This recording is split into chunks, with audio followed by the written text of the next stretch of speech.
A lot of guys come over here and they're sexist, and you know, it's all about them.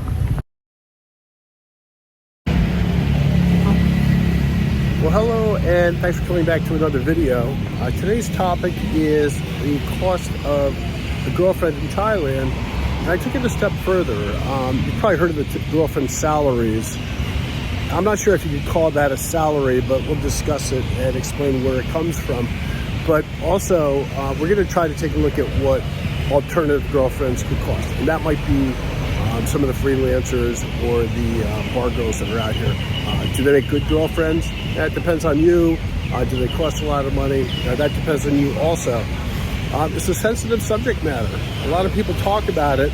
A lot of people get pretty nervous about it when they're thinking about people that are expats and having girlfriends that they have to pay for. They don't understand the difference between, you know, a relationship and one that you also involve money with. But if you're like 99% of the typical viewers of my videos, you're going to understand that this is valuable information to help you plan your retirement and your travels. All right, so the first question that you want to ask is, why pay for a girl? All right, we're walking along here along Beach Road, and I can give you an idea of what their life is like here. So if you take a look behind me, there's several hotels in the South Beach area. A lot of restaurants there, pretty good restaurants. Those people across the street here, right, on the other side of Beach Road, these people all work around maybe 12 hours a day, and they work 6 days a week. So they've got real jobs, and that's their livelihood. So they might be somebody that you could hang out with. Yeah. I'd say if you're 28 and you have a 33-year-old, actually if you're 33 and she's 28, you're both at the same stage of life, and you could live together as a family. All right, so that happens, and that's always nice to see. But you have to understand, it's a lot of work that these people have. They don't have much time to see, you know, some of these foreigners that come in here for a quick vacation kind of thing, or the retired guy. It makes it a little bit difficult for them. So now let's go on to discuss the situation with bar girls. Bar girls are interesting. You could also sort of think of them as a little bit of the massage girls a little bit. Although the massage girls typically don't drink as much. But the bar girls, they make around $10,000 a month. I'm sorry, $10,000 a month on a salary. And then they get tips above and beyond that. So the tips add up to about another $10,000, and then if they take customers beyond that, it's up to them, whatever they make. But they're on their feet 12 hours a day, 6 days a week. So if you're going to take one of them out of their business, let's say you're a retired guy and you're 50 or 60 or 70, and we'll talk about the older guys too in this video, then, you know, for them to leave their job, they're going to want to be compensated for that. Somebody has to give them money to pay their bills, whether they're with you or not. Depends on how much time you want to spend with them. And that leads us to the next type of girl, which is the freelancer. So if you don't think that you want a real girlfriend, or you want somebody that's sort of on call, you could do that as well. But you just simply have a transactional fee associated with that. You don't have a salary there. But there's some caveats to that. You have to be pretty careful with how you treat that. Okay, so here's Chino Yard. That Chino Yard is really busy. A lot of people working there. You have a combination of bar girls plus shop owners and shop workers. So they're all working 12 hours a day. You have to keep that in mind. So why pay? If you're the kind of guy who likes to have a relationship with one person instead of many, then you really need to set it up so that they're comfortable and that you're comfortable as well with the arrangements. So we'll get into that as far as the cost goes. But there is a good justification for having to pay. Well, the next question is, what kind of girl is available? And I kind of like to say, you can find a good girl with a bad side. You can find a good girl with a dark side. and you can find a bad girl with a dark side.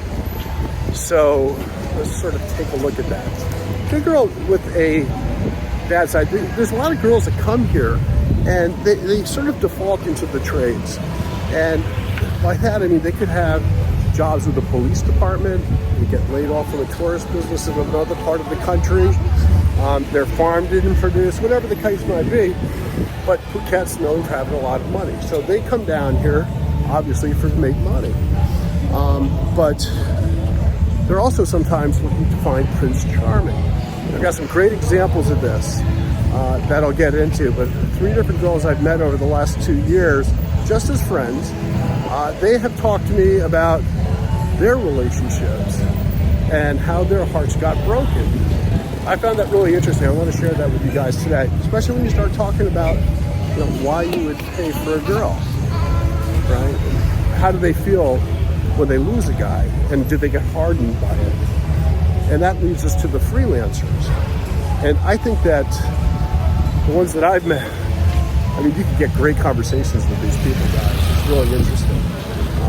But the one experience that I do have with this is that it's all about money, right? They don't care if they're with 1,000 or 2,000 guys this year. And that's what they are here for. They're not here for love. They're here for just turning over customers, as many as they can. Make money, money, money, for whatever they need.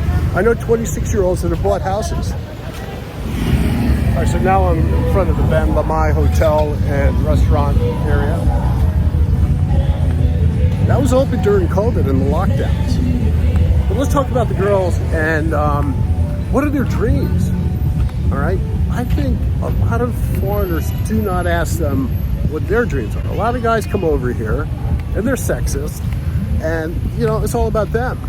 But what do the girls want? So if you think about a freelancer, do you really care what she wants? Because you already know. All right, now what about the bar girls? So the bar girls, now let's say there's a 50-year-old bar girl. Well, you know, she's probably been doing it a long time and is pretty tired. She may not be taking customers anymore, but she's probably looking for somebody that can take care of her to retire, somebody that she really cares for. So she's looking for a more committed kind of relationship. Now, if you take a look at somebody maybe in their 20s and 30s, what are their dreams, right? So they're looking for probably more of an attachment, and they're really looking for somebody who will stop with them. You know, these people have had either local husbands or local boyfriends, or had a relationship with a married guy, all typically local guys kind of stuff. They've been burned, so they don't really have any faith in love, but they'd really like to find an attachment that makes them you know, a satisfied person. So those kind of girls are the ones that probably are a little bit better for relationship material, right? They're not just looking for a quick turnover. There's somebody who actually has an open heart to you. And that sort of makes me think a little bit about the freelancers, the go-go girls that I had mentioned before, where, you know, they had the hearts broken. You know, they actually opened up to a couple guys close to their age, and it didn't work out for whatever reason, and, you know, you could tell they were hurt. So everybody has feelings that way, guys. All right, now with that, let's go take a look at the cost of a girlfriend versus, say, a bar girl or maybe a freelancer. And we'll take a look at, I actually think you're going to be really surprised about this, how those numbers turn out. It could be more cost effective if you do. Let's go right into this spreadsheet. You can see across the top that we're talking about girlfriend versus bar girl and freelancer expenses. Across the top, I have the Thailand budget, which I just released on a prior video. I'd suggest that you go take a look at that if you haven't already. You have girlfriend expenses. If you're traveling in Asia, you definitely want to track your expenses on a monthly basis. I try to stay with that every month so that I just don't get out of line. Before you know it, you're spending an awful lot of money, and they're just sometimes asking continuously for extra hits on money, and you have to be able to say no at some point, but you don't know until you track it. Then I have some other spreadsheets which I've been collecting and working on for the last couple of years. I did have some crazy monthly outflows where I had to actually reverse engineer my spending habit for that month, and I talk about it a little bit further along in this spreadsheet. So we've addressed these three questions here already, but why pay? Well, first off, you're not going to have a girlfriend unless you enjoy her company. But you're not paying for love, you're paying for her time. Because if you don't pay for her time, she has to work. When she's working at the bar, that means she's going to be getting home at 2 or 3 o'clock in the morning, probably having had a lot of drinks and, who knows what else, right? So, and obviously if they're a teller or a hotel manager, they're making pretty good money and they're just working all the time. They have no freedom. They work 12 hours a day, 6 days a week. So you could have a girlfriend, but you don't end up spending any time with her. So I guess some people like that kind of relationship, so that could fit for you too. Whereas if you're really with, the bar girl or the one-nighter kind of environments, you enjoy the moment, right? That's, for her, it's all about money. For the why pay on the girlfriend side is she's looking for a salary replacement. What type of girl is available? Well, you have young, middle, and older. That sort of speaks with itself.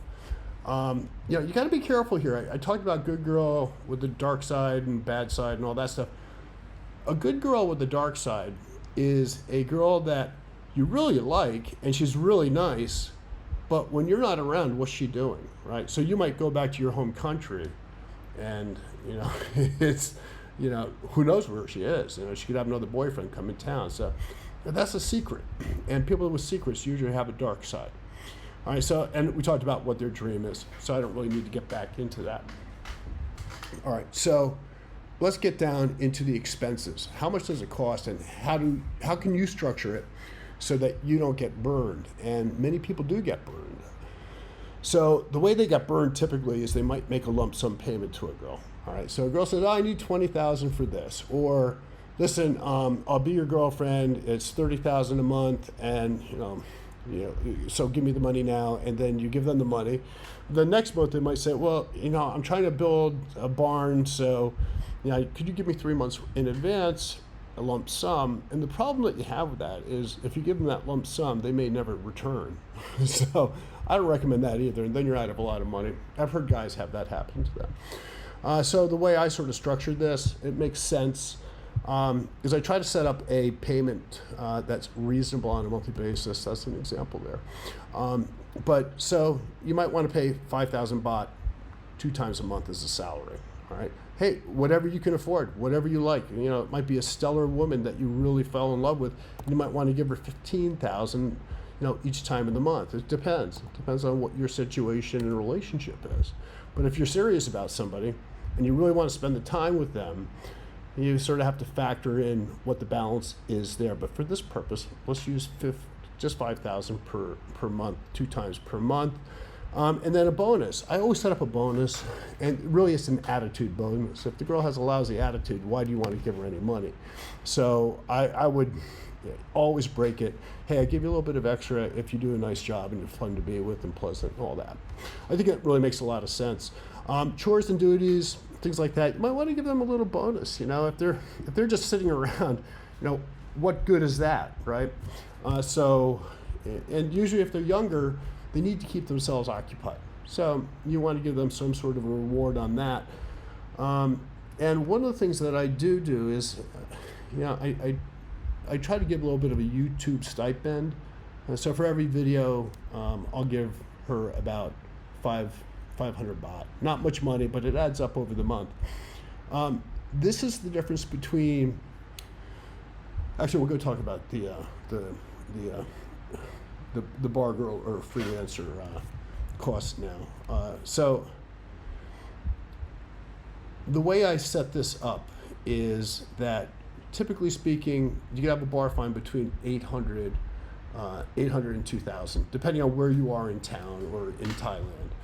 So in average would be 2,500 per night. That's about a 1,000 bar fine with 1,500 for the girl. There are places here in town that you could easily do that. The average guy, I'm figuring 2 times a week, times 4 weeks, that's 20,000 per month, all right? So when you meet somebody, you're going to buy them a drink. You know, they're going to ask you to buy them a drink. Also, don't forget, these girls, actually, you may not know this. A lot of the girls have quotas. They have to sell so many drinks before they can be bar fined.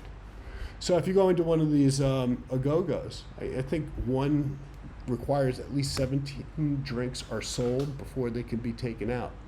So they're pretty aggressive selling the drinks. So you figure at least 1,000, and I'm thinking kind of like in OTOP area, you're going to spend 1,000 just buying a couple drinks around, and that's where it could get to be really expensive. If you could end up buying 200 drinks per month if you're doing this 4 times a week or 2 times a week. So, and that's a staggering number, and it does happen. It gets out of hand. All right, so now think about the girlfriend extras. All right, so for a girlfriend, you figure 200 baht per day times 30 days, 6,000 baht for food. For drinks, 1,500. It depends on the girl. You know, if you're with a bar girl, you're over in this category, guys. If you're with, you know, somebody who's not that interested in drinking, you're going to be much less than that. You could be even under 1,000. So, they think about clothing. You know, sometimes they need something like shorts, or if you're going to go to the beach, they want to get a bikini or something like that. All that stuff is very inexpensive here. It's less than 200 baht. Makeup, hair, stuff like that, they have to cover themselves on that. And shoes. Sometimes you might want to treat them. So I did buy Rainbow a pair of shoes for 2,500 as a one-off, and that's because we were going to do some hiking, and she just had nothing that would be sufficient for her. And yeah, actually, it came back, in droves. It's really worthwhile because it's something they would never afford or want to buy it for themselves. So I'll take that off for now. But let's say you give them some sort of a gift of 1,000 per month. Right, because it's always sort of happening. You know, the one thing I don't have here is typically, you know, I could put this into a bonus category. If I have some small change coming out of the grocery store, I'll let her keep the change. So let's say that adds up to 1,000 per month. All right. So now we're at 29,000 for a girlfriend, and let's just take this off. Let's bring this down to more realistic of 4,000. So if you are not interested in a girlfriend but want to have some company a few times a week, you're looking at around 25,000 versus a girlfriend of 29,000. But you're not talking about any kind of an emotional commitment. You know, you're not going to get the baggage of what's going on at home. You're not going to really hear about the kids that much. It's more of a transaction, which is good. So you don't have any ties. On this side, you have that tie that it depends on what you want in your life as far as feeling connected with somebody. I do have a friend who actually likes to be on this side of the equation. And he's 66, he's retired. And he really likes to check out. He doesn't want to have to answer any questions, but occasionally wants the company of a friend. So, you know, he'll go down to Bangalore Road, he'll party, and, you know, he might get home at 3 o'clock in the morning and spend 10,000 for the whole night, but he's happy, and it works for him. Now on the girlfriend side of things, I have an example there where one of my friends, he's bought a house with a girl. He's got a lot of investments that, you know, she's involved with, so, which is good. I mean, they're happy about that. He doesn't really seem to care too much about the money involved in it, but he's probably paying her an additional 30,000. And that's something you have to keep careful. Really, actually, this is very important, guys. The girls like to talk to one another. So if girl A talks to girl B and say, "Oh, well, my boyfriend gave me, 50,000 baht so I could go take care of the cows up in my hometown," within a day, you're going to have your girlfriend coming to you saying, "Hey, I want a lump sum of money." It's a really kind of a competitive thing. And that's something that I want to talk about up here. The girls here is a status thing. They like to get a large chunk of change. They like to hold it and take pictures of it in their hand. It's almost like, "Hey, look what I got, guys."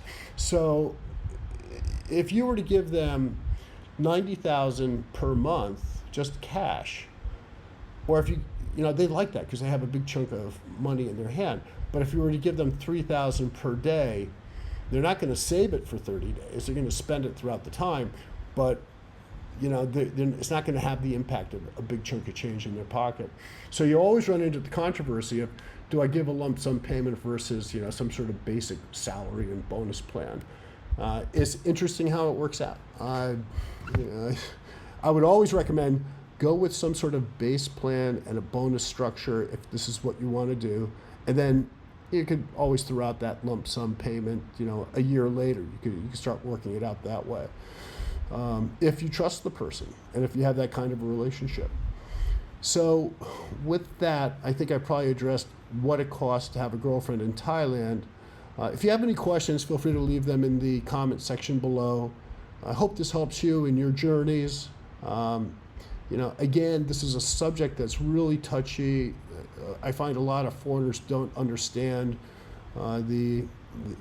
foreigners don't understand why their relatives would come over here and pay for a girlfriend. But really, you're not paying for love. You're just really paying for the time. And you wouldn't do that unless you enjoy the company. So with that, have a great day and happy travels. They don't understand the difference between a relationship and one that you also involve money with. But for that, I just simply have a question. If you were divorced. All right, so if you were divorced, you probably paid for that divorce, and that's about 50% of the people, probably higher now. So that's just a thought that I had, that when you start thinking about costs, maybe it goes in both directions.